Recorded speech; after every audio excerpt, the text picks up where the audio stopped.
Olá, boa noite, meus amigos. Sejam bem-vindos ao canal Quinta Essência.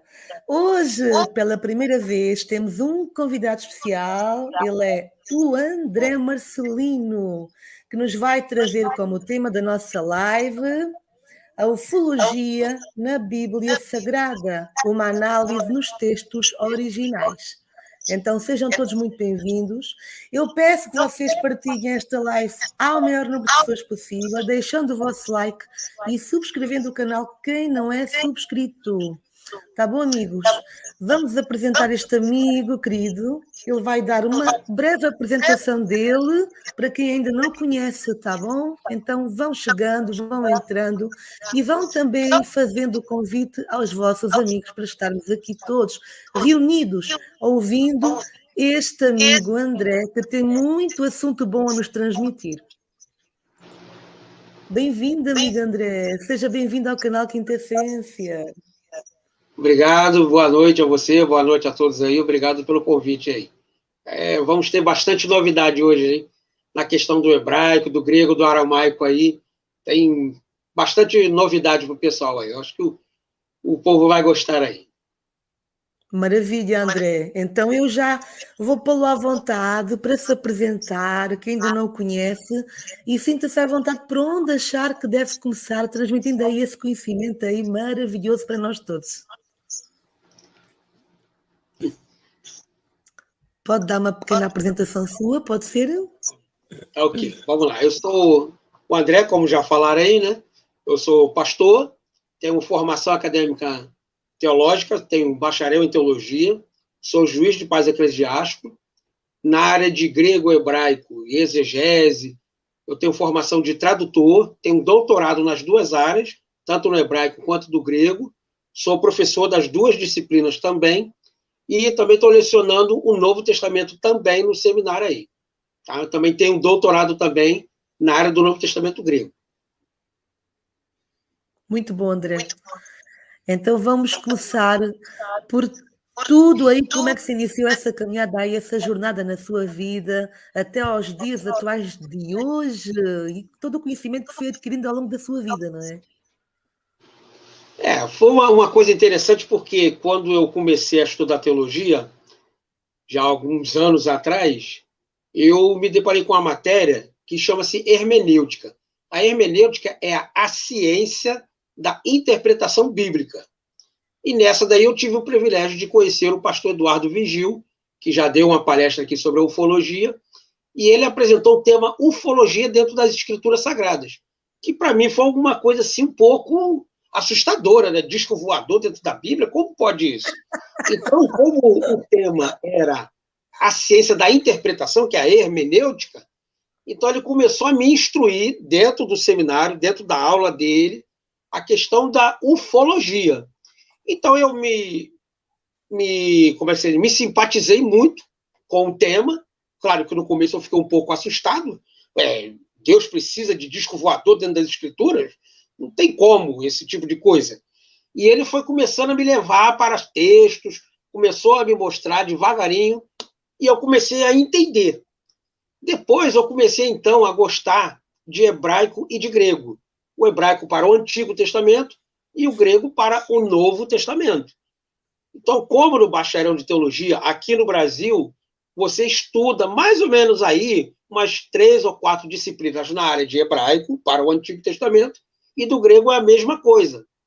Só que eu gostei tanto da matéria que eu me especializei nela. Então, em 2011, eu me formei como tradutor da escola. Eu sou um copista profissional já na área. E comecei a estudar hebraico para o Antigo Testamento e grego para o Novo Testamento.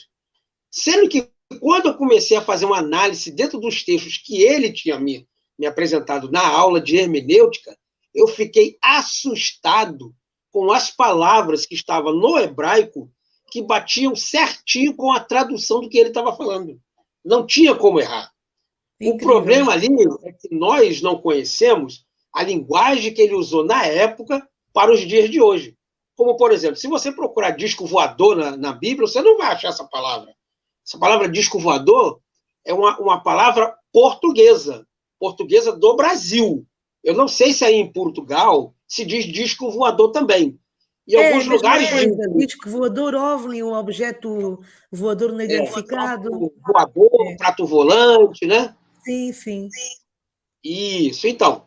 Então, os textos, o que acontece dentro dos textos? É uma disciplina antiga, é um texto antigo, que o tradutor ou a pessoa que estava narrando a história, ele tinha que olhar para certos objetos ou coisas inanimadas para dar sentido ao que ele estava assistindo. Como, por exemplo, assim, ele viu o disco voador, ele chamava aquilo como urubu, como uma ave, uma pomba, alguma coisa que voava.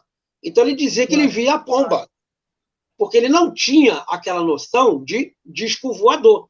Então ele pegava algo para associar com aquilo que ele está querendo assistir. Entendeu? Qual é que era o nome então que se dava naquela época a um disco voador? Sim, eu tenho aqui uma tabela com algumas dessas palavras que eu vou passar para vocês e vou explicar cada uma delas dentro do texto original, tá? Eu estou falando do hebraico, um texto antigo, que data aí de 1200 a.C., tá? É muito antigo mesmo. E ele diz assim, ó, por exemplo, uma palavra aqui, ofã, um exemplo, tá? No texto massorético, nós dizemos faldes. No judaico, nós falamos de ofã. O que é ofã? É um substantivo masculino singular que significa um fuso, alguma coisa que gira em volta de si mesmo, qualquer objeto que se mova, um fuso que rode. Isso está no livro de Ezequiel, do capítulo 1. Os versos são 15, 16, 19 e 21. Pode ser uma roda, um funil, um parafuso. Então, ele viu um parafuso rodando, então ele dizia que ele viu o disco voador girando, então ele falava que aquilo ali parece um parafuso. Então ele falava que era um parafuso, ele não tinha noção da palavra disco voador. Entendeu? Então ele deu uma analogia ao dia a dia dele. Tá? Nós temos uma outra palavra aqui também muito boa, chamada locus, ou sífiris ou rives, que no judaísmo dizemos arbe, que é um substantivo masculino singular que tem como definição um gafanhoto. Nas escrituras existe um profeta chamado João Batista. Ele vem preparando o caminho para o Messias e diz que ele se alimentava de mel silvestres e de gafanhotos. Ora, se você analisar bem o texto, João Batista ele vive no deserto. Deserto não tem folhagem. Se não tem folhagem, logo não pode ter gafanhotos. Exatamente. Então ele usa a figura da nave, certo? Que vinha trazer comida para ele, e ele associava aquilo ao quê? Ao gafanhoto. Por que ao gafanhoto? Porque é um animal da selva. É um animal que convive dentro da selva. Então ele associou o gafanhoto que alimentava ele. Mas, na verdade, era uma máquina aérea que trazia comida para ele. Tá? Em Êxodo 10:4, ou em Levítico 11:22, e no livro de Juízes, tudo do Antigo Testamento, no capítulo 6, no verso 5, essa mesma palavra locus, esse termo também pode ser usado para designar osga, samarantinga, sepse, áspide ou centopeia. Ou seja, aqueles animais que têm várias pernas, tipo uma cobra. Entendeu? Sim, olha só, mano. Isso, já vimos aí muitos UFOs parecidos como um charuto. Sim. E ele está usando a figura de quê? De uma centopeia, de uma salamandra, uma samarantinga. Ele está falando de uma cobra, que na verdade ele não sabe que aquilo ali é uma nave aérea com o formato de um charuto. Ela é comprida. Então ele usa a figura. De tantas formas, não é? Naquela época não se sabia tudo o que se conhece nos dias de hoje, então faziam essa apresentação ao pensamento deles, né? naquela altura. Isso. Incrível. É como você pegasse um índio, suponhamos que você pega um índio, lá no meio do mato mesmo, pega ele e leva ele para um shopping center. A primeira coisa que quando você se adentrar dentro do shopping, você vai ver aquela porta abrindo sozinha. Ele não sabe que tem um sensor de presença ali que mede o calor da pessoa, ligado a um mecanismo que, quando ele capta a pessoa, aquela porta abre sozinha. Ele vai dizer o quê? Que a porta tem vida. Que é porta mágica. se abriu sozinha. Isso, que ela é mágica. Ele não entende que tem um mecanismo ali, eletrônico, que faz isso. Ele mora dentro da selva. Ele vai ver o avião, ele vai falar que é um urubu gigante, porque ele não conhece o avião. Então, quando ele voltar para a selva dele, para a família dele, para o convívio das pessoas dele, ele vai começar a descrever o que ele viu, mas do jeito dele. Usando o quê? Os elementos da natureza dele. Ele vai dizer que o avião é como um urubu muito gigante. Aquilo ali parece um urubu. Sim. Eu vi voando. Vai fazer essa diferença. Isso, exatamente. Para entender, através dos animais, através do que se apresenta e o que ele conhece realmente à volta dele, não é? Exatamente. Faz sentido ser assim. Por isso é que é importante nós podermos captar outras informações, aprender. Nós aprendemos muito uns com os outros, não há dúvida disso. Então, quanto mais conhecimento vamos adquirindo, melhor será para nós, para a nossa evolução, para a nossa abertura de consciência. E é importante nós podermos observar, absorver o conhecimento e aprender sempre mais e mais. O exemplo dessa pessoa, por exemplo, que vive na selva, se ela nunca viu nada além daquilo, ela, é claro, vai observar tudo o que está à volta dela e tentar entender o que é que realmente viu, como a nave, não é? Naquela altura não existia esses nomes que nós conhecemos agora como naves, ovnis e outras coisas, discos voadores, pratos voadores, seja lá o que for, porque eles têm imensa forma. Eles, de alguma forma, pegam naquilo que eles conhecem e são rodeados, natureza, pássaro, rastejante, seja o que for, e viu aquela determinada coisa, objeto, seja o que for. Para eles é uma nave grande, mas um pássaro grande, né? Que ao fim e ao cabo, pássaro tem vida, entre aspas, que é com um mecanismo que é conduzido. Realmente faz sentido. Verdade, não é? Quando se abre os horizontes para outros lados, não há só isto que eu estou vivendo aqui, há outras coisas mais. Essa claro, com certeza. Que nós podemos descobrir também ao longo da nossa vida com mais e mais conhecimento e experiência de vida, né? Verdade. Como, por exemplo, aqui, essa mesma Samarantinga que nós falamos, que parece mais um charuto, se eu não me engano, não me fala a memória agora, não sei se é no livro de Abacuque, que ele vê um rolo volante. E o anjo pergunta para ele, o que vês? Eu vejo um rolo volante. Por que ele fala rolo? Porque ele está falando do pergaminho que é enrolado. Como se fosse um pergaminho. Então ele falando que é o quê? Que é o rolo que está volante, é o rolo que está passeando, mas na verdade é uma espécie de uma nave parecido com um rolo. Então ele usa o rolo do pergaminho que ele tem lá na sinagoga, e ele fala, estou vendo o rolo volante. Mas por que ele diz rolo volante? Porque o pergaminho para ele representa a justiça de Deus, que é a palavra dele. Então, ele está descrevendo, dentro do conhecimento dele, que Deus agora está vindo para fazer justiça com o seu povo. Aí você começa a entender agora como certos tipos de palavras são colocadas dentro de um substantivo para que você possa entender como é verdadeiramente essa reação. Entendeu? É igual nós falamos agora do gafanhoto.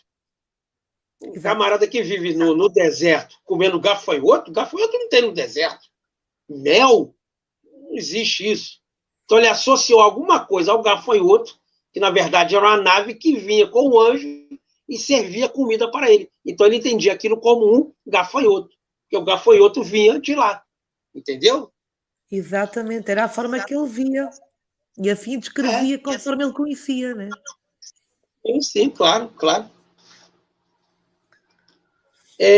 Essa mesma palavra aqui, arubote, e isso é um gravíssimo erro de tradução, essa aqui foi nota minha, pois se tratava daqueles que se encarregavam de mandar as chuvas.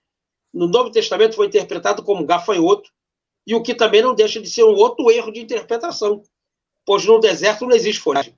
Então, se não há folhagem nos desertos, como pode haver gafanhoto? Gafanhoto vai comer o quê? Gafanhoto come folhagem.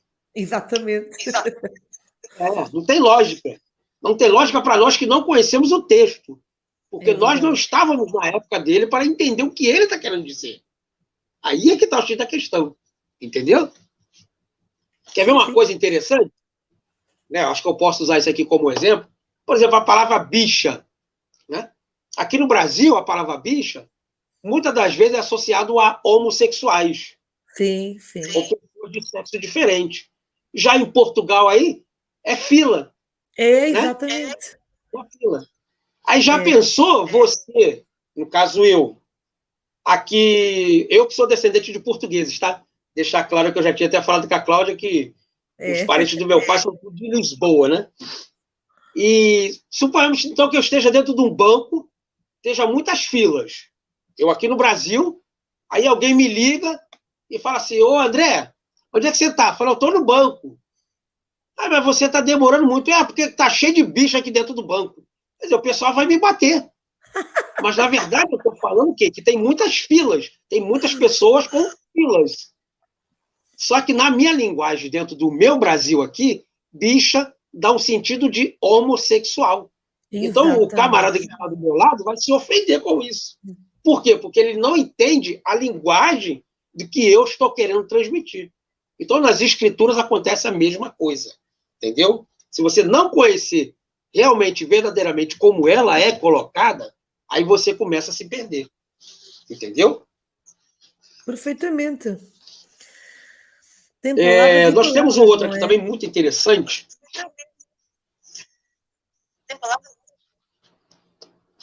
E um detalhe, isso não muda a nossa fé, não. Isso não muda a nossa fé, continua a mesma coisa. Continuo sendo pastor ainda, com muito orgulho. O mais importante é nós gostarmos daquilo que realmente fazemos. Isso é meio caminho andado. Com certeza, com certeza. Não muda nada, não muda nada. Só muda o tipo de linguagem, que isso é óbvio. Claro. Você está falando de um texto muito antigo, uma língua que já está morta. Então, você ressuscitar ela para os dias de hoje, aí você realmente tem que entender do que o cidadão estava falando na época. Como, por exemplo, aqui nós temos uma palavra em hebraico, né, chamado Gilgal. Gilgal é um substantivo masculino singular que tem como definição um girador, uma manivela. Ou seja, ele está usando a figura do UFO, né, do disco voador que roda, as rodas giradoras dele. Então ele está usando assim, caramba, aquilo ali parece o quê? Uma manivela, parece um girador ali. Caramba, parece um girador. Então aquilo ali é um girador. Mas na verdade aquilo não é um girador, aquilo ali é um disco voador. Só que disco voador, para a minha época agora, para ele é um girador, uma manivela. Algo que era usado nos poços para se buscar água subindo um balde. Moinho de vento, aparelho acionado pelo vento, tortura ou sofrimento de um condenado. E veja que todas essas palavras que eu estou falando sempre está falando de giro, sempre está falando de alguma coisa orbitante, ou seja, algo que se está se desenvolvendo no mesmo lugar, assim como os UFOs fazem até hoje aí, entendeu? Tem um outro aqui também, esse aqui é interessante, essa palavra soror, ou soror, né? É um texto massorético, e no judaico se diz Saara. É um substantivo feminino que tem como definição um tufão. Em Isaías 4, no livro de Isaías, no capítulo 4, verso 6, ele tem uma definição de roda, moinho de torvelinho, qualquer espécie de corpo que faça rotação em termo de si mesmo. Designação que a Bíblia dá a entender que era uma máquina que era sustentada pela rotação de si mesmo. Ou seja, criava um campo magnético e ela mesma se sustentava. Isso é física. Na qual o profeta Elias foi conduzido rumo a outros mundos. Esse acontecimento está escrito no livro de 2 Reis, no capítulo 2, no verso 11. Nela também viajava o Deus dos Hebreus, do qual de dentro da nave falava com o seu povo, através de um sistema de som vindo do seu trono. Entendeu? E tem um aqui muito interessante, que acho que dá para o pessoal ver aqui, ó. Sim. A Septuaginta. Não sei se alguém já ouviu falar nessa Septuaginta aqui. Não. Então, vamos lá. Essa Septuaginta aqui é a primeira tradução do Antigo Testamento hebraico, mas na versão grega. Tá? O Antigo Testamento foi escrito em hebraico e esse aqui foi traduzido para o grego. Ok?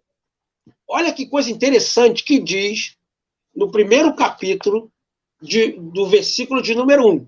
Eu vou ler em grego aqui e vou fazer a tradução para vocês. Okay?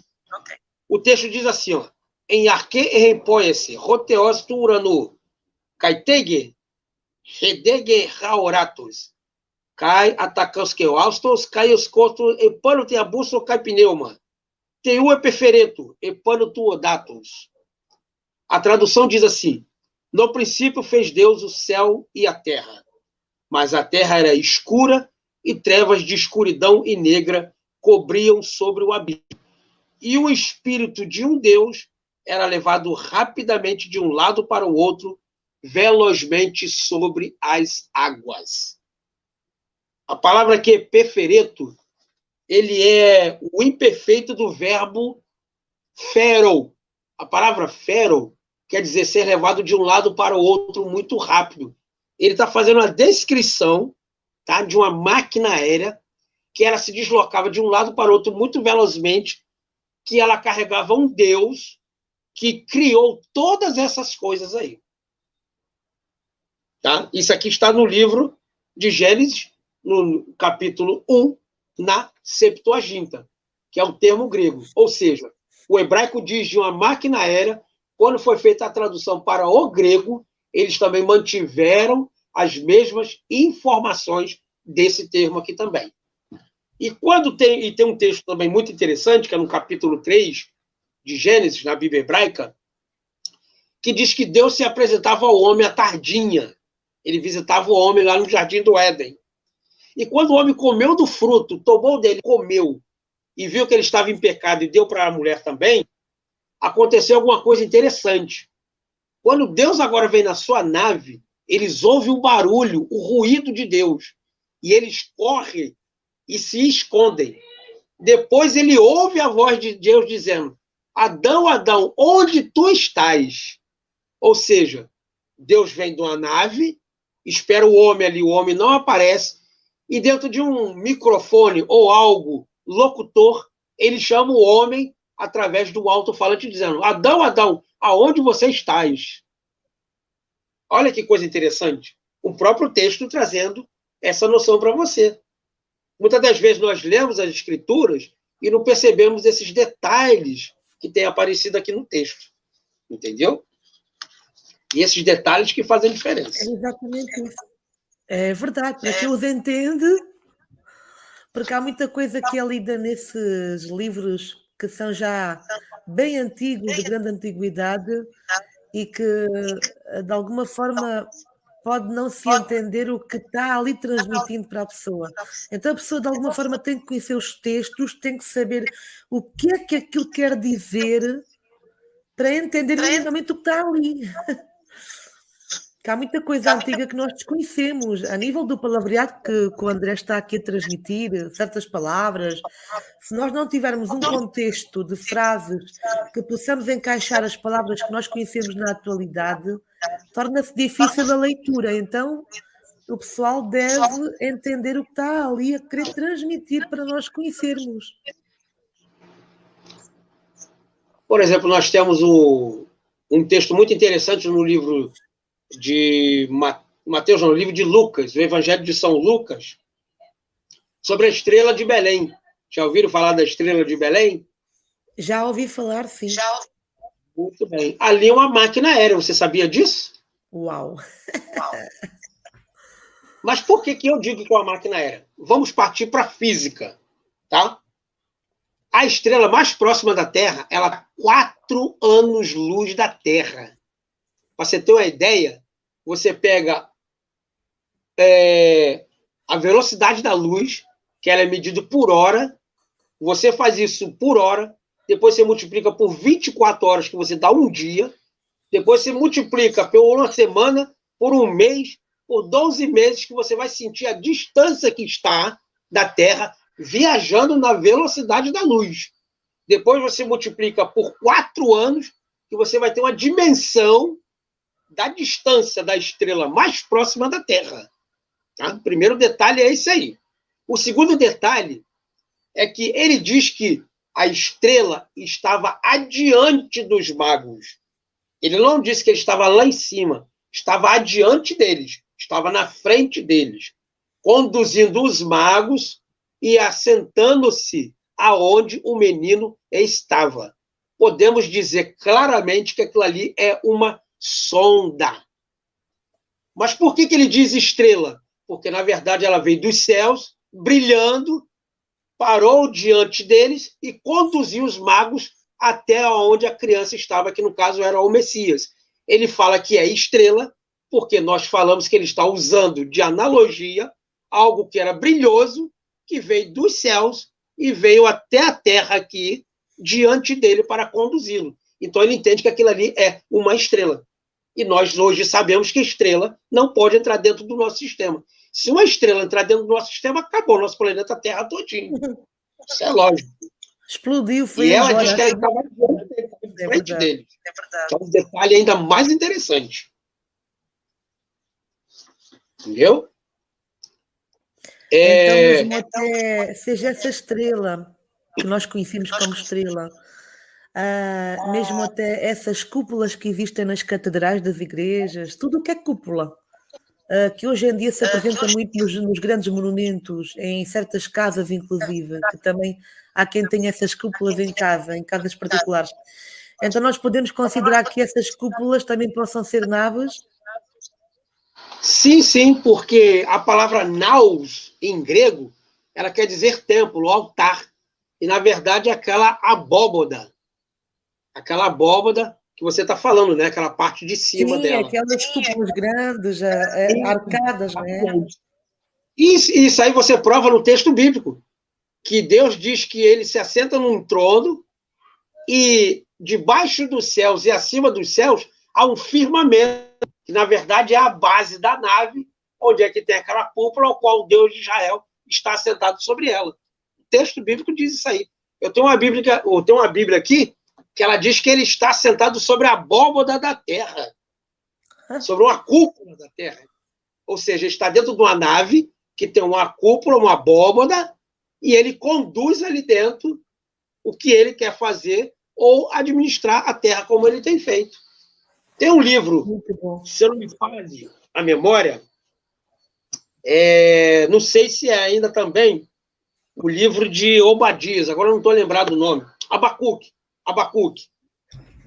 Ele diz que ele vê um monte de metal, uma montanha de metal. Sim. E dentro dessa montanha saem 3 cavalos. Um vai para o norte, outro vai para o sul, e o outro cavalo fica ali. O cavalo que foi para o norte foi para Jerusalém. O cavalo que foi para o sul foi para Babilônia. Depois os 2 cavalos se juntam e eles entram dentro desse monte de metal, essa montanha de metal, e diz assim, diz que a terra repousa em paz.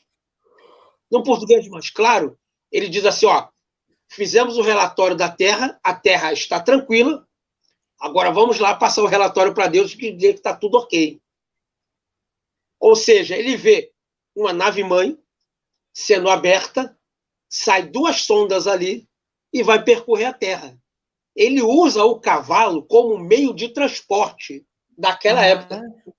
Se ele estivesse falando de hoje, ele poderia dizer que seria um porta-aviões, onde os aviões pequenos saem dos porta-aviões, dos navios, percorrem toda a terra e retornam novamente. Agora eu entendi o que ele está querendo dizer. Ele diz cavalo porque era o meio de transporte dele. Porque alguém está em cima do cavalo, está conduzindo ele. Assim como o homem hoje está dentro da nave, pilotando ali o avião. Então ele está fazendo uma analogia da nave com o cavalo. Entendeu? Com o que ele conhece, com o que ele conhecia naquela época. Exatamente. Eu estou querendo procurar um livro aqui para mostrar para vocês, mas já eu pego aqui, da Estrela de Belém. Quando Jesus foi batizado, ele diz que ele saiu das águas, e o texto de João diz que uma luz o circundou, ou seja, uma luz o envolveu através de uma nuvem. Nós sabemos que Jesus teve muitas intervenções ufológicas. Muitas. Não foram poucas. Essa na verdade, do batismo dele, quando ele levanta das águas, diz que uma luz o circundou em volta dele, como se estivesse protegendo ele. Eu tenho um livro aqui em minhas mãos, aqui, A História dos Hebreus. Ah, Tá? sim, bem bonito. Flávio José, não sei se já ouviram falar dele, Flávio José. Eu até marquei. Eu particularmente não. Já ouvi falar nesse nome dos Hebreus, não é? Mas não conheço o livro. Muito bom, muito bom. Tem que ter paciência para ler, porque ele é camarada bem... bastante conhecimento. Ele é bem grossinho. E o que ele fala aqui? Ele diz uma coisa interessante sobre a ressurreição do nosso Senhor Jesus Cristo. No relato dele aqui, ele diz que ele ficou com medo de querer falar sobre isso, porque o pessoal ia taxar ele de mentiroso. Mas como ele viu outras pessoas que tiveram essa mesma coragem de dizer o que viram naquele dia, então ele descreveu ela. Então eu vou ler uma parte aqui para vocês verem o que aconteceu no relato da ressurreição de Jesus. Lembrando que Flávio José é um historiador judeu, tá? Você pode pesquisar na internet. É um camarada extremamente de conhecimento de hebraico, muito grande, cultura judaica também, e um homem respeitado dentro da literatura hebraica. Ele diz assim, ó, sinais e predições da desgraça que sobreviveu aos judeus, aos quais eles não deram crédito. Aí ele começa dizendo assim, ó, relatarei aqui alguns desses sinais e dessas predições. Um cometa, olha só, hein? Um cometa que tinha a forma de uma espada, olha aí de novo aí, o UFO parecendo um charuto. Ele usa a espada porque ele quer dizer que ela era comprida, a nave era comprida. Um cometa que tinha a forma de uma espada apareceu sobre Jerusalém durante um ano inteiro. Olha só, hein? É que ela já estava fiscalizando ali ao redor, igual falei dos cavalos que saíram do monte ali. Antes de começar a guerra, o povo reunira-se a 8 de abril para a festa da Páscoa. E pelas 9 horas da noite, viu-se durante 1h30, em redor do altar do templo, uma luz tão forte que se teria pensado que era o dia. Olha a luz novamente aí, igual apareceu com o Senhor Jesus Cristo lá no batismo dele. Os ignorantes ativaram como um bom agulho. Já estava sendo observado há um bom tempo, não é? Por essa nave. É isso aí. Está começando a entender o texto aqui. Mas os instruídos e sensatos conhecedores das coisas santas consideraram-na como um presságio do que aconteceu. Durante essa mesma festa, uma vaca que era para ser levada para ser sacrificada deu à luz no meio do templo. Pelas 6 horas da tarde, a porta do templo que estava do lado do oriente, do lado sul, né, que é de bronze, é tão pesada que 20 homens mal a pôde empurrar. Abriu-se sozinha, embora tivesse sido fechada com enormes fechaduras, barras de ferro e ferrolhos que penetravam bem no fundo do chão, feito de uma só pedra. Os guardas do templo eram imediatamente os magistrados do que acontecera e lhe foi difícil tornar a fechá-la. Os ignorantes interpretaram-na como um bom sinal, dizendo que Deus abria em seu favor suas mãos liberais para cobri-los de toda sorte de bens. Porém, os mais sensatos julgaram o contrário, isto é, que o templo destruiu-se por si mesmo e que a abertura de sua porta era um presságio ou mais favorável que os romanos queiram desejar. Agora, presta bem a atenção do que ele vai dizer aqui agora, hein? Um pouco depois da festa, às 27 de maio, aconteceu uma coisa que eu temeria relatar. Ele já começou a ficar com medo, porque o pessoal ia tê-lo como mentiroso. Temeria relatar de medo que a tornasse como uma fábula. Se pessoas que também não a viram ainda não tivessem vivas e as desgraças que lhe seguiram não tivessem confirmado a sua veracidade. Olha o que aconteceu. Antes do nascer do sol, viram-se no ar, em toda aquela região, carros cheios de homens armados, atravessando as nuvens e emparelhando-se pelas cidades como para que cercá-las. Ou seja, antes do Senhor Jesus Cristo ressuscitar, o povo viu ali, dentro das nuvens, vindo vários carros, que na verdade eram naves, eles entenderam como carro como meio de transporte, tá? E espalharam-se pela cidade como se fosse... Só um minutinho que tem alguém... Pronto. Se espalharam pela cidade como se fosse para cercá-la. Ou seja, ele viu várias naves vindo de vários lugares, dos 4 cantos, elas circularam sobre toda a terra como se estivesse ali escoltando o próprio Senhor Jesus Cristo. Porque ele diz que esses anjos, esses homens, estavam armados. É como se eles dissessem assim, ó, você pode vir tranquilo, que ninguém vai mexer com você, não. Seria mais ou menos assim. Escoltar o corpo do Senhor Jesus Cristo, onde ele foi agora ressuscitado e sendo levado aos céus aí. Aí, ó. Flávio José, historiador judeu, dizendo exatamente sobre naves das Escrituras, principalmente na ressurreição do nosso Senhor Jesus Cristo. Ou seja, ele foi escoltado por homens armados em cavalos, que na verdade são carros, né? Ele entendia aquilo como meio de transporte para escoltar ele em segurança. Aqui, ó. Está aqui para quem quiser ler. Maravilhoso, André. Então, toda a história que nós sabemos de Jesus Cristo, não é? Ela, de alguma forma, foi revelada para a humanidade de uma forma, talvez, podemos dizer, errada, devido àquela época não se saber o que sabe hoje sobre esses avistamentos, essas naves. Então, aí, já... Esse livro já traz o conhecimento do que é que naquela época existia, que é o que sempre existiu lá atrás, em gerações antigas, até aos dias de hoje, que continua existindo e continua-se vendo esses avistamentos, essas naves, esses seres que se comunicam com muitos de nós. Já na época dele existiam. Só que, de alguma forma, eles descreviam conforme aquilo que eles, na altura, sabiam ou conheciam até então. A realidade que eles conheciam ou sabiam. E toda a história, André, que nós conhecemos como sendo de Jesus, então, se formos transmitir na atualidade o que naquela época já se observava, então esse livro pode dizer toda a verdade. Certo? Sim. Do que nós conhecemos nos dias de hoje.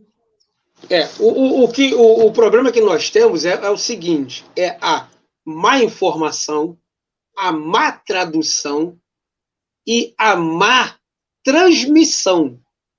O que você ouve, o que você pensa e o que você transmite.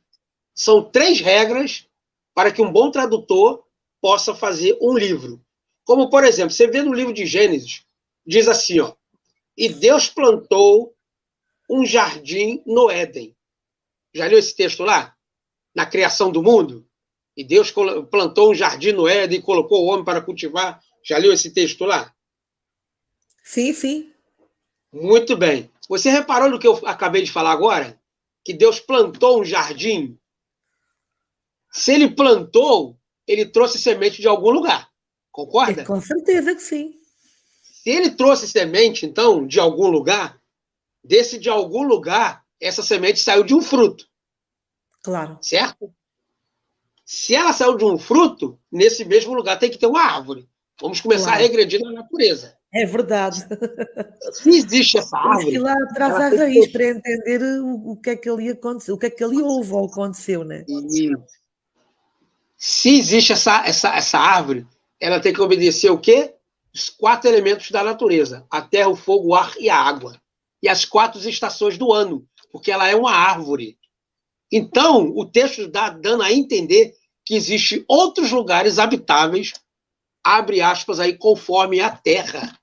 Porque ele trouxe de lá para fora e folheou a terra e montou um jardim.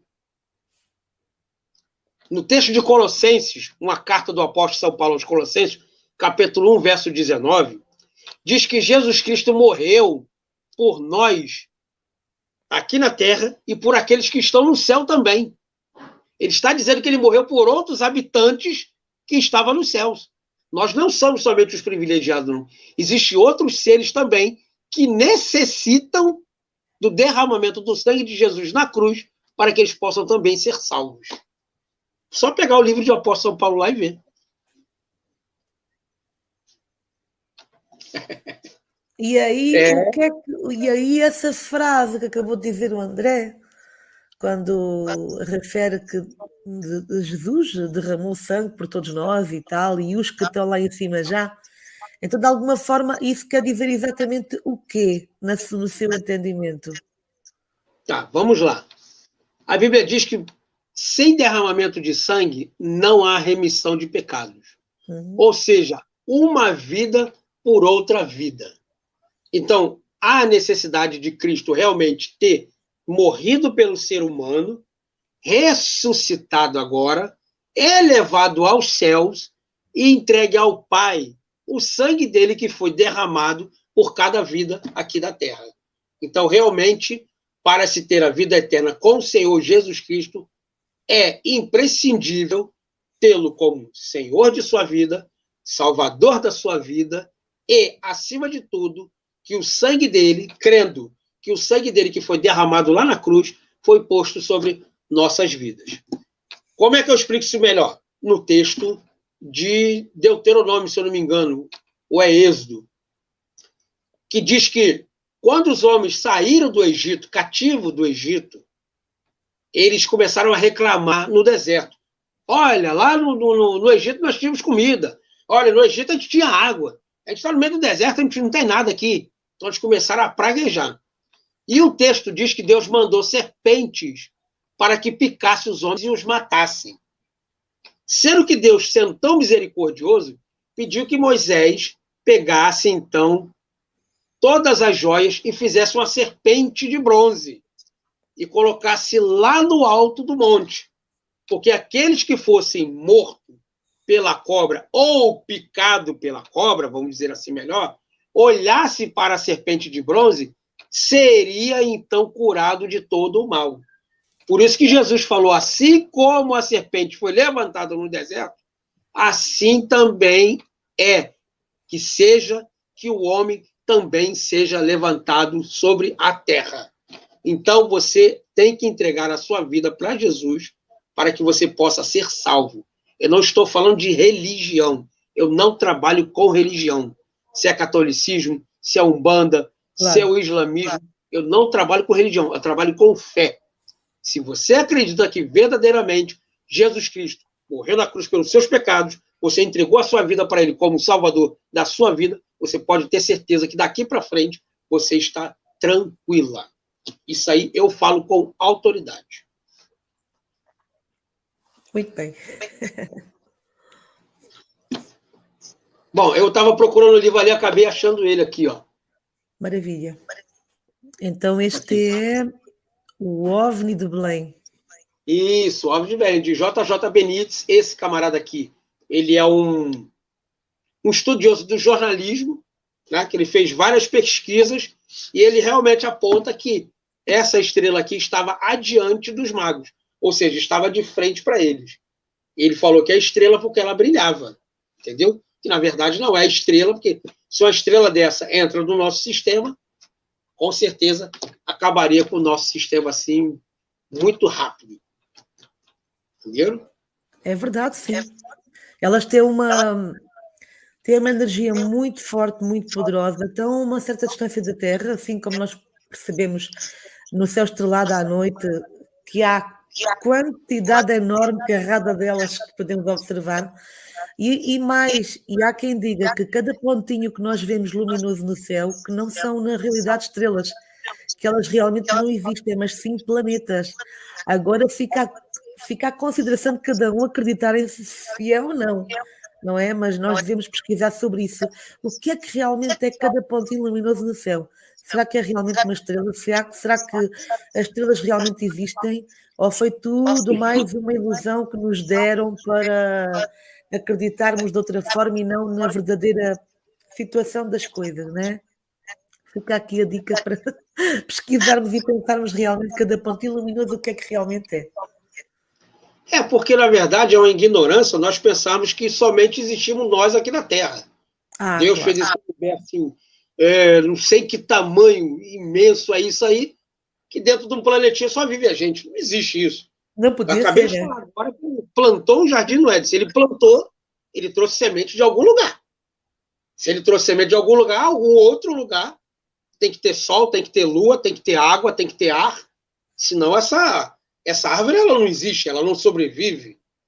Então já começar a botar a cabeça para raciocinar. E existem coisas hoje que nós estamos muito atrasados na questão da ciência. Vamos falar um pouquinho de ciência? A Bíblia diz lá no livro de Daniel que nos últimos anos a ciência ia se multiplicar. Você sabia que hoje você pode fazer um implante, né, numa mulher? Hoje, vamos dizer assim, a mulher quer ficar grávida. Então se extrai o esperma de um homem, leva isso para um laboratório, você divide aquele espermatozoide e você vê se a criança vai ter doença no futuro, se ela vai ter olhos azuis, olhos verdes, cabelo louro, olhos pretos, negros. Você decodifica hoje o esperma e implanta dentro da pessoa e você forma a criança que você quer. É Isso verdade, já hoje em dia já aconteceu. é possível isso. É sim, senhor. Há pessoas que, cada vez mais há pessoas a nível mundial que fazem isso, que escolhem mesmo o filho de cabelo lourinho, olhinho azul ou verde, alto, magro, fazem tudo já, hoje em dia é possível tudo, né? E se eu disser para você que isso já existe na Bíblia? Seria surpresa? Conte-nos um bocadinho, André. Se eu disser para você que isso já existia na Bíblia, seria uma surpresa? Bem, para quem, talvez para todos, inclusive para mim, né? Porque nós, possivelmente, uma grande maioria de nós desconhece isso. Para quem ainda nunca leu assim a Bíblia na sua completude, em totalidade, desconhece. Eu, particularmente, eu desconheço, mas não me admira que possa já ter existido isso, porque hoje em dia já há tanta coisa que nos apresenta à nossa frente que eu já não me admiro de nada. Tudo o que venha é É informação importante normal, para né? nós sabermos e conhecermos, não é? Mas conte-nos um Então vamos. bocadinho, André, então, dentro do seu conhecimento, o que é que nos pode transmitir sobre isso? Tá, vamos lá. Existe um personagem chamado Abraão, acho que todo mundo já deve ter ouvido falar dele, que é o patriarca de Jerusalém.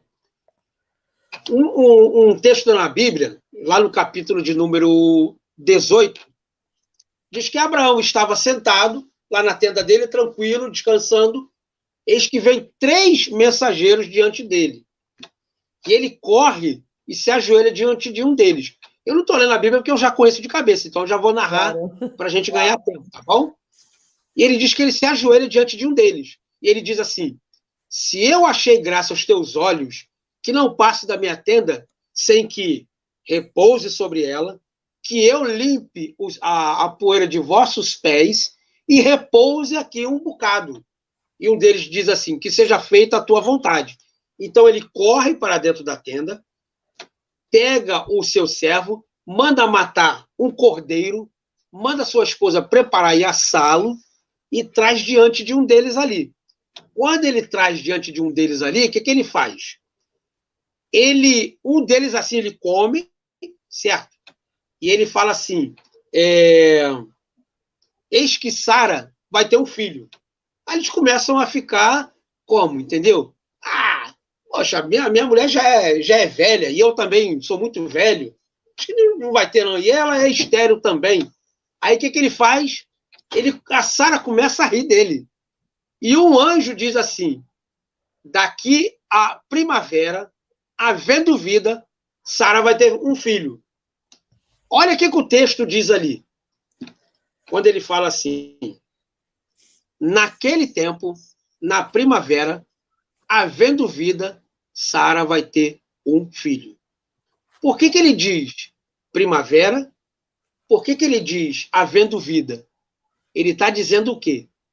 Ele está dizendo que foi uma possibilidade, isso aí é eu que estou dizendo, e o texto dá a entender isso aí, que podem ter tirado o óvulo dela, levado para um laboratório, consultado para ver se realmente dava-se para implantar o sêmen do Abraão naquele óvulo, e dentro de um ano, então, apresentar a criança para ela dizer aqui, ó, teu filho está aqui.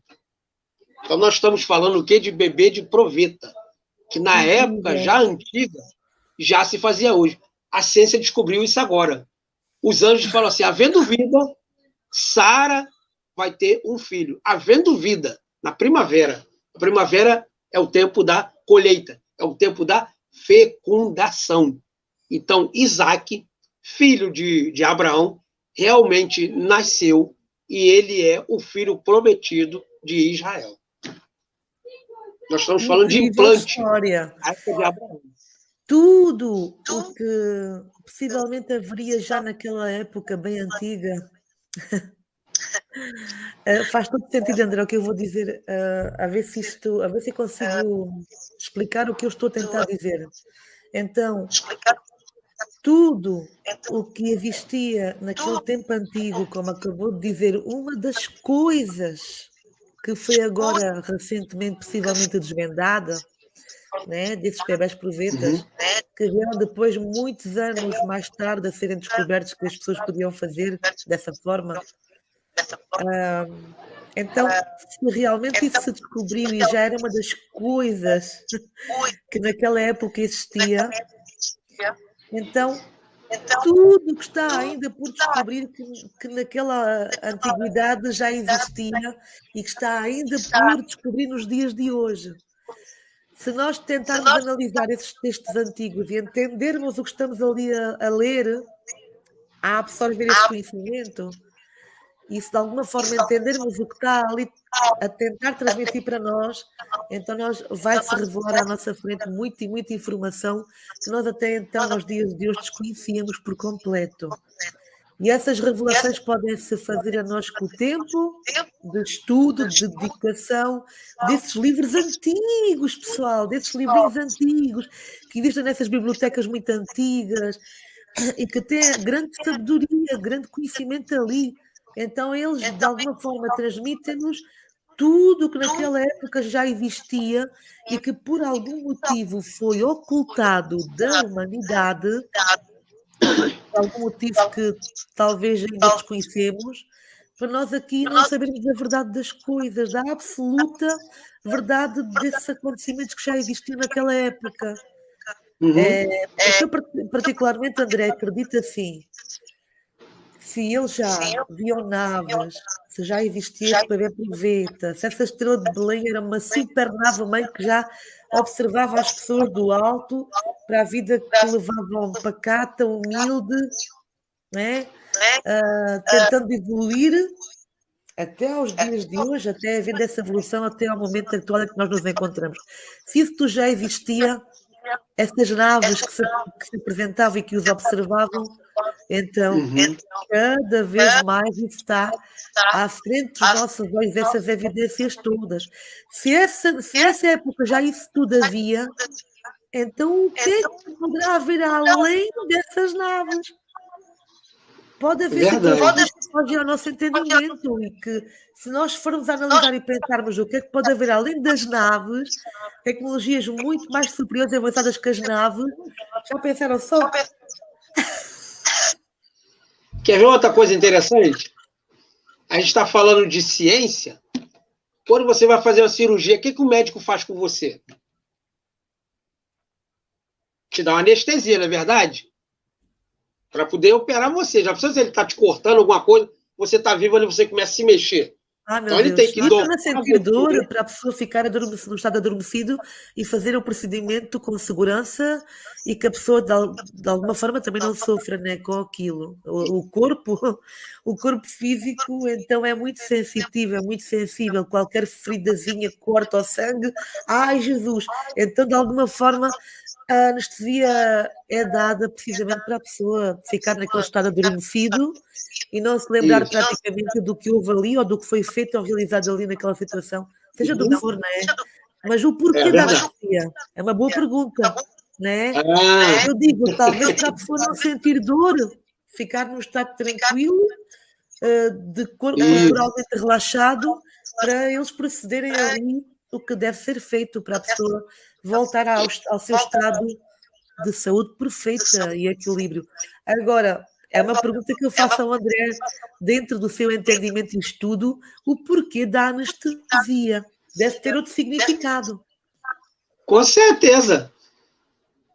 Você lembra do texto de Adão, quando Adão via o cachorro com a cachorra, vamos dizer assim, o galo com a galinha, o jacaré macho com a jacaré fêmea, e para o homem não havia uma mulher que lhe agradasse, não tinha um ser que lhe agradasse. O homem estava sozinho. Então Deus faz o quê? Faz o homem ter o quê? Um sono profundo. E tira parte da sua costela e a costura no lugar. Isso chama-se operação cirúrgica. Dopou ele adormeceu, Deus tirou parte da costela dele, costurou em volta novamente. Mas por que ele tirou do osso? Porque hoje a ciência já descobriu que o código genético hoje pode estar no osso. Toda a sua estrutura molecular pode estar através dos ossos. E Deus apresenta para o homem, a mulher, e ele diz, essa sim é carne da minha carne, ossos dos meus ossos, pois ela será chamada de mulher, porque do homem foi tirado. Mas olha que coisa interessante, o texto diz assim, esta sim, ficou boa, ficou legal. Mas por que esta sim? Será que Deus fez outras que não agradou para ele? E Deus teve que reconstruir outras mais para ele falar, não, agora ficou legal, ó. Ficou do jeito que eu queria. Agora ficou bacana. É uma cirurgia. É verdade. Agora, André, agora fez-me lembrar. Meu Deus, há tanta coisa para transmitir só numa live. Fez-me lembrar, André, de uma situação que eu tive conhecimento. Eu não sei dizer, é uma questão de pesquisar, mas eu não sei dizer onde é que isso aconteceu. Eu só sei que foi como um homem em que tinha graves problemas de saúde, mesmo incuráveis pelos médicos, já estavam desenganados com a situação dele. E ele tinha um amigo que conhecia dois, podemos dizer assim, médicos espirituais, em que ele, a convite do amigo, pediu, olha, como tu estás desenganado dos médicos e já não tem o que fazer contigo, enfim, já tens os dias contados. Então, eu conheço o fulano e Beltrano e levo-te lá e vamos fazer um experimento contigo e vais ver, quem sabe até te vais surpreender com a situação do que vais vivenciar ali ou ver. Aí ele, coitado, já da situação que estava vivenciando e que queria realmente viver mais tempo aqui na Terra, ele decidiu ir com esse amigo a determinado sítio. Chegando lá, mandaram-no deitar na maca, num estúdiozinho que tinham, numa salinha, e apresentaram-se dois senhores médicos espirituais, assim se diziam, e começaram o procedimento, explicaram o que é que iam fazer nele, e disseram-lhe, olha, se você quiser ter provas vivas em que realmente nós estamos realizando alguma cura em você, nós apresentamos o que nós chamamos aqui de sangue, né? Se não for precisa prova, nós realizamos sem ver nada. Aí o senhor, como era muito cético dessas situações, como é que é possível haver uma cura sem mostrar a cirurgia, sem corte, sem os canivetes que se usam, que isso tem o nome próprio. Bem, no entanto, eu quis uma prova e assim foi dado. Fizeram-lhe o procedimento, creio que, se não estou em erro, no coração e noutra parte do corpo, onde ele tinha o problema muito avançado já. E apresentaram-lhe, aqui está a prova. Ele viu as luvas ensanguentadas, então realmente eles tinham mexido, só que ele não tinha sentido absolutamente nada. Como é que isso é possível? Então, fizeram o procedimento todo, limparam tudo, harmonizaram tudo e tal, mostraram aquela parte para ele ver que tinha sido mexido algo nele, apesar de ele não sentir dor, não sentir nada, como se nada tivesse sido inserido nele, e ele voltou a fazer exames médicos para saber como é que ele estava dessa doença que tinha grave. E os médicos ficaram completamente chocados. Como é que era possível, do estado em que ele estava avançado, e que aquilo tinha desaparecido. E aí ele realmente entendeu, mesmo sem dor, sem nada, mostrando ali o facto de realmente eles tinham mexido nele, como é que aquilo tinha acontecido, que ele não tinha sentido nada, mas estava curado do problema que tinha. E estava desenganado pelos médicos, com os dias contados. Então, se nessa época, isto já há uns anos que isso aconteceu, esse facto é história real, é verídico, isso aconteceu real. Se isso já existem esses médicos espirituais que ainda continuam a existir nos dias de hoje, só que eles não são conhecidos, não passam cá para fora, não mostram a cara, aqui me apresentei, faço isto, aquilo e o outro. Não se apresentam, talvez porque não querem ser taxados de loucos ou de enganadores ou de charlatões, enfim. Eles estão reservados no mundo deles, fazem o que têm a fazer para que eles procuram, mas não se revelam. Então, isto para dizer, André, para as pessoas também entenderem quando nos forem ver, ou que nos estejam a ver aqui, há muita coisa que existe que o ser humano desconhece por completo e há sempre um de nós que capta uma informação ali, outra aqui, busca, procura, pesquisa, faz as suas pesquisas de campo, tudo. Porque há muita coisa que nós desconhecemos. E será que naquela época de Jesus havia também estas curas espirituais? Porque Jesus era um deles, não é? Jesus já veio com essa missão super importante para a humanidade, com dons incrivelmente maravilhosos e já mostrando ao ser humano que todos nós temos essa capacidade dentro de nós. Todos, sem nenhum estar excluído, todos nós temos. E nós podemos acessar a essa informação, né? Existe hoje em dia muita forma de nós chegarmos a esse entendimento. E uma delas é o estudo contínuo e é a prática, estudar e praticar, porque as duas ferramentas andam juntas. Uma não vive sem a outra. Teórica e prática é fundamental para que as coisas avancem e a gente possa evoluir a nível de mente coletiva, individual, a nível do que podemos expandir com o conhecimento que vamos adquirindo ao longo da nossa vida. Então, para dizer, André, se estas pessoas na época de Jesus já existiam, assim como ele foi o grande revelador dessas capacidades, e por isso é que quem revela ter essas capacidades no dia de hoje, ainda hoje, é escorraçado, é perseguido, é maltratado, é uma série de coisas.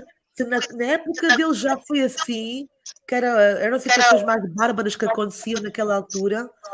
Agora, mesmo nos dias de hoje, já com o entendimento que o ser humano está tendo da vida das coisas, mesmo assim há sempre pessoas que só pendem em perseguir os outros, que têm essas capacidades. Perseguição, situações desagradáveis que são transmitidas por palavras, por ações, enfim. Por isso é que há muitas pessoas que não se revelam com as capacidades que têm, por medo de represálias, por medo de serem julgados mal, incorretamente, de serem taxados de loucos. Tipo, André, você tomou alguma droga? Qual foi a coisa que você fumou por aí? Deve andar... Então, pessoal, não se manifesta por esse motivo, porque eu acredito que há muito boa gente, com muito bom coração, que tem capacidades surpreendentes, mas não dá a cara. E hoje eu compreendo porquê. Porque não querem a vida complicada, não querem ser perseguidos por ninguém, e isto gera um conflito interno também, porque se toda a cabecinha humana fosse realmente o ser humano, fossem humanos, e não sei se o Irão deu para entender quando eu quero dizer isto, porque há muitas pessoas que São humanas, têm um coração bom, ajudam o próximo, têm compaixão, sabem ajudar, têm uma mão amiga, seja para as pessoas, para o próximo, para os animais, inclusive. Mas há outras que simplesmente aparentam um corpo humano, mas não são humanas. São como máquinas destruidoras de famílias, de animais, de matança, de uma série de coisas que nós conhecemos aqui no nosso mundo. Então, essas não podem ser humanas, mas simplesmente habitam um corpo humano, né?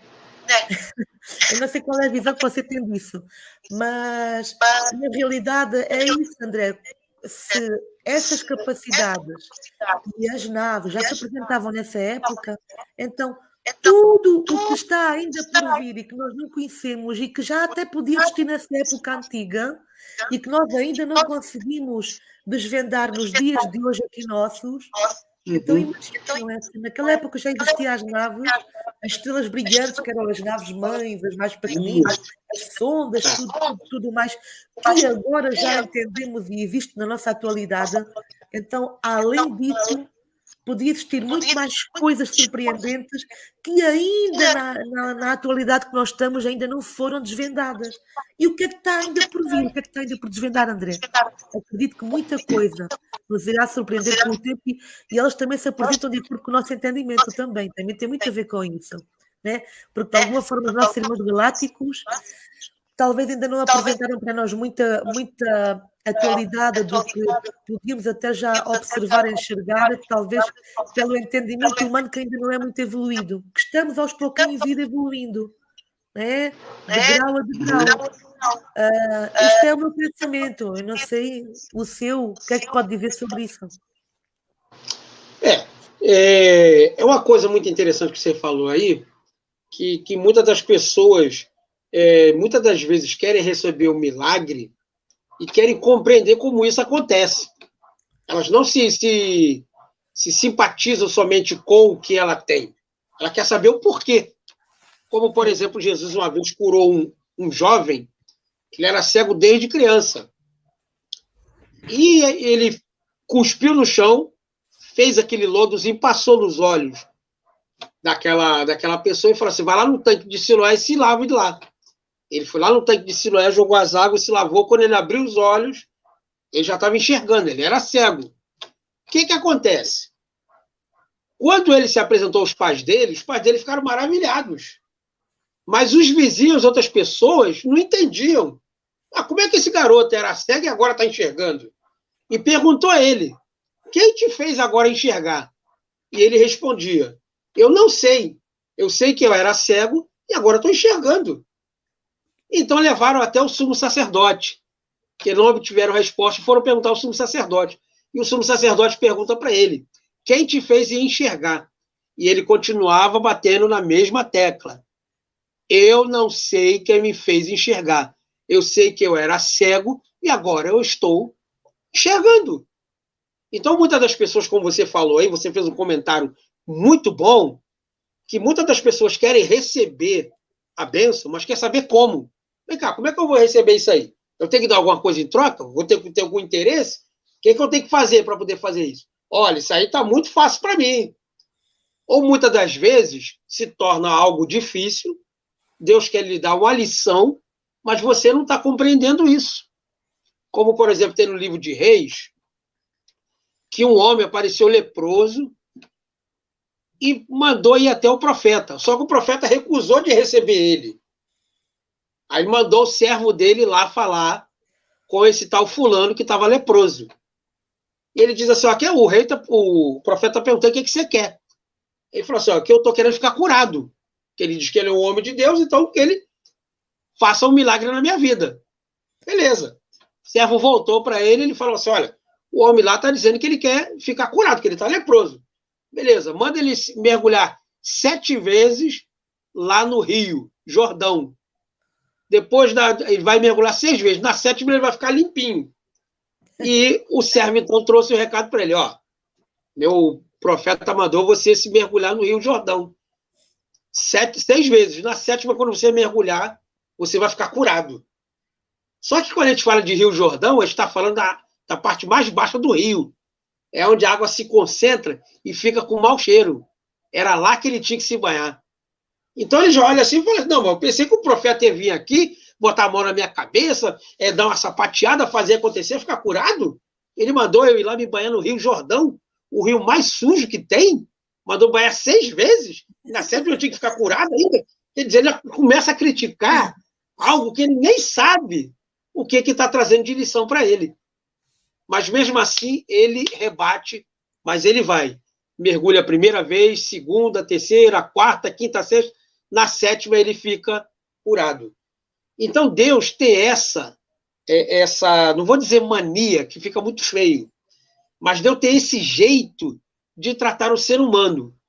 Não somente trazer o desejo do que ele quer, mas ensinar também a ele como ele deve proceder. Por exemplo, o pessoal precisava de um rei de Israel. Só que botaram Saul.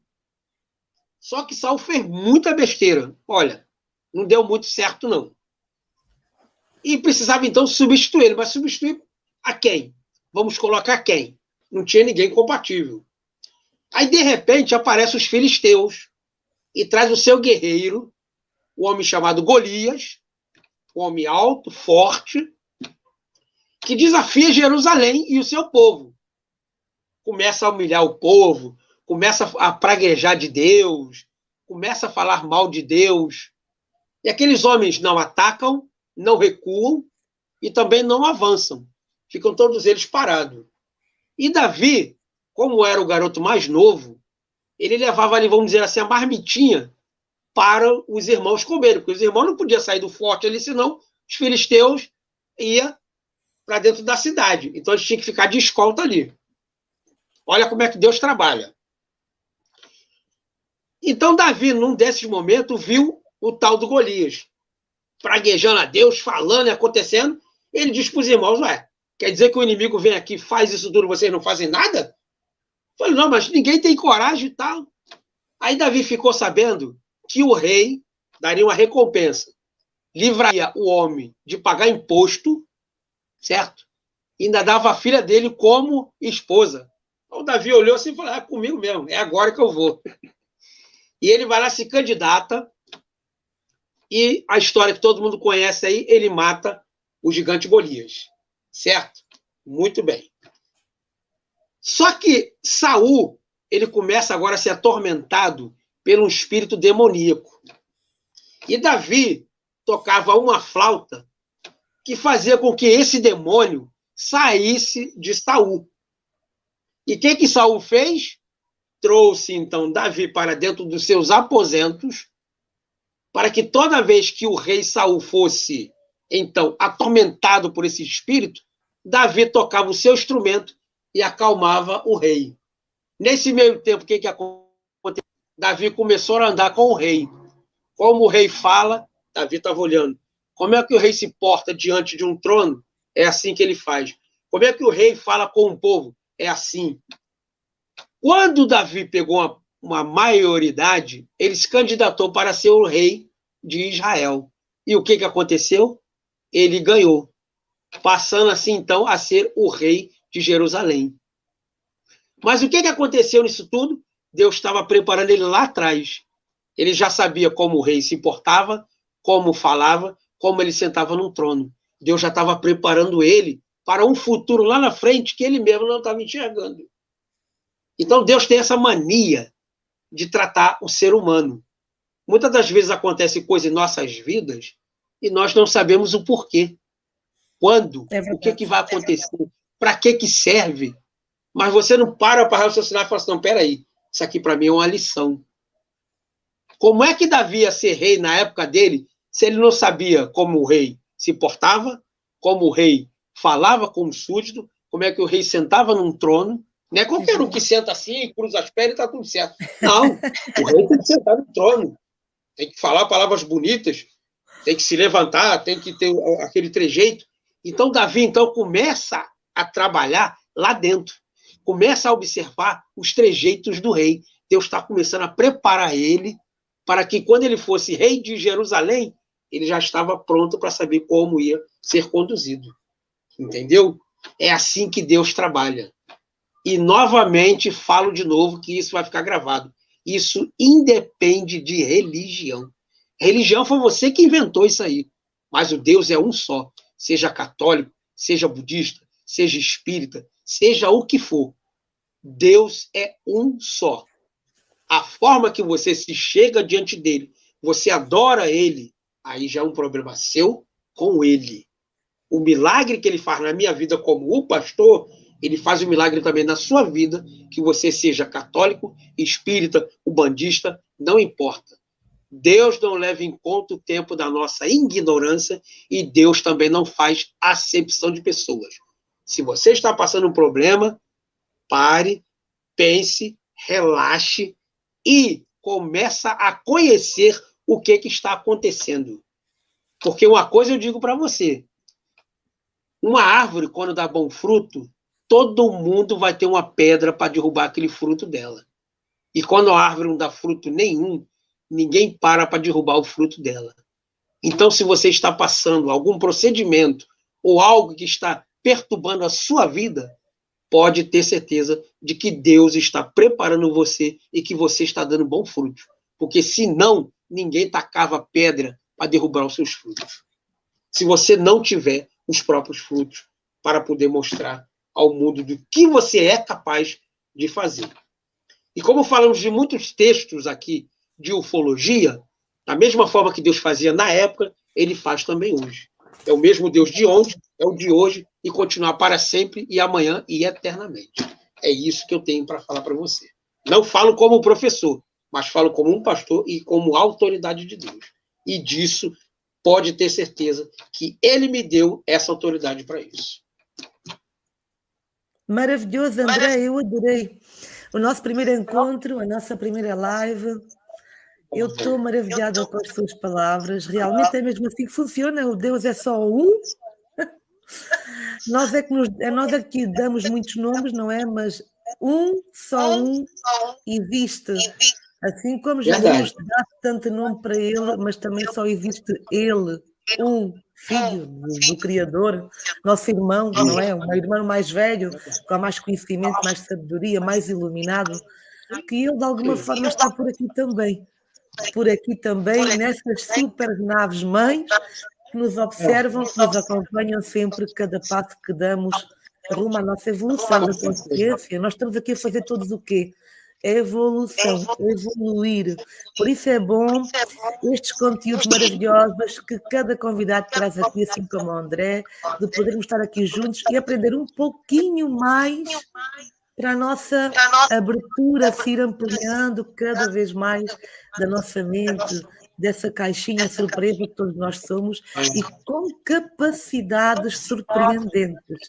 Basta sabermos acessá-la através também do conhecimento, do estudo e a prática diária é muito importante. Então, o estudo, que é a teoria, e a prática, os dois juntos é muito importante, é fundamental, é um sumo importante, um suminho espremido da laranja, que é ali essa maravilha que nos vai desenvolver mais as nossas capacidades, os nossos entendimentos. Então, pensem nisso, há muito mais coisas para transmitirmos, mas com certeza o nosso amigo voltará brevemente para mais uma maravilhosa live com os seus ensinamentos bíblicos e com todos os conteúdos bons que tem para nos transmitir através dos livros. Livros antigos são sempre muito bons para nós aprendermos, está bom, pessoal?